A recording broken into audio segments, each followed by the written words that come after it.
Halo fans Tribun Sport, kembali lagi bersama saya Nur Fajriani di YouTube channel tribuntimur.com, dan kali ini kita akan membahas preview MotoGP 2019-2020 di Valencia.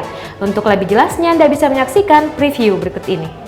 Jangan lewatkan balapan terakhir MotoGP 2019-2020 di Spanyol, Valencia, Minggu 17 November 2019.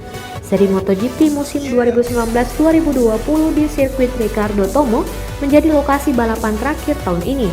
Balapan akan dihelat mulai pukul 20 waktu Indonesia Barat. Dalam seri MotoGP Valencia 2019 ini, para rider masih akan berebut klasmen MotoGP 2019 meski Marc Marquez sudah mengunci juara dunia. Pebalap dari Yamaha Monster Energy menargetkan raihan realistis, mengingat peringkat kedua juga sudah direbut Andrea Dovizioso. Pada balapan terakhir ini justru Maverick Vinales yang berusaha mempertahankan peringkat ketiga. Vinales mengumpulkan poin 201. Ia hanya berselisih 7 poin dengan pembalap Suzuki Alex Rins di peringkat keempat dengan koleksi 194 poin. Vinales akan berjuang keras demi meraih posisi ketiga di akhir kompetisi.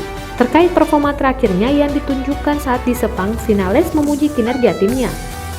Vinales menyebut mental dan fisiknya dalam kondisi baik. Raihan podium saat race di Sepang menjadi motivasi tersendiri ketika berlaga di negaranya nanti.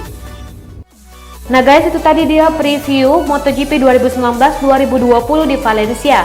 Buat kalian jangan lupa like, subscribe, and komen YouTube channel tribuntimur.com untuk terus mendapatkan informasi terkait preview-preview selanjutnya. Saya Nur Fajriani undur diri dan sampai jumpa.